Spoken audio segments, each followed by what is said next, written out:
Why do tanks kill champions and not just tank? Because tanks would be severely unbalanceable if they only tanked, unless they're supports. It's fine if they're supports. So we'll talk about it this way. Um, the problem with tanks only tanking and not being able to do anything to opponents aside from CC them is that that's actually incredibly unsatisfying and pro skewed.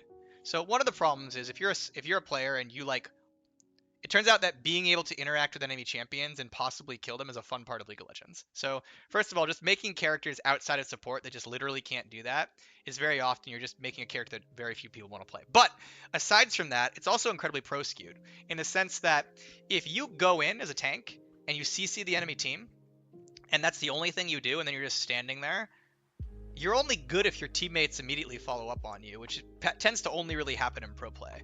Like solo queue is just a lot different than that. And so what you often see from like a lot of tanks in solo queue is they'll go in, they'll get this great CC, they're like, Pog, we win the game, and then their teammates don't follow up and question mark ping them and they die and they're like, I guess it's on me, right? So it's actually really important that tanks have some degree of personal agency.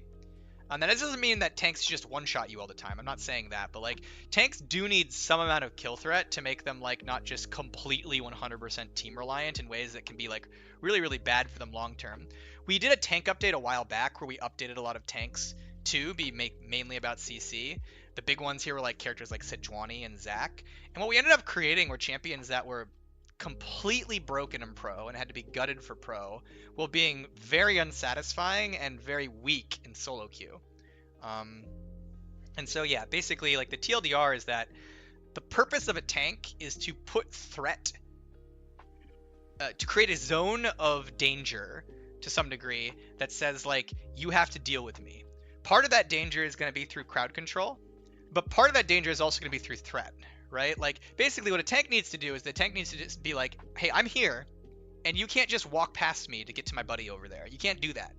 Again, part of that will be because I can crowd control you, but part of that can be like, if you're 10 health, don't come near me. Like, it's actually, I would argue, a good thing that tanks have kill threat. Kill threat is different than burst threat, by the way. Like, if a tanks are like building all defense and one-shotting you full to zero, a lot of situations where that happens, it's like, yeah, that's kind of sus. That's maybe not okay, right? But like, if you're like low health and you're running past a tank, yeah, that tank should probably have some ability to be like, hey, don't do that. I'm gonna screw you up if you do. I think that's a good thing.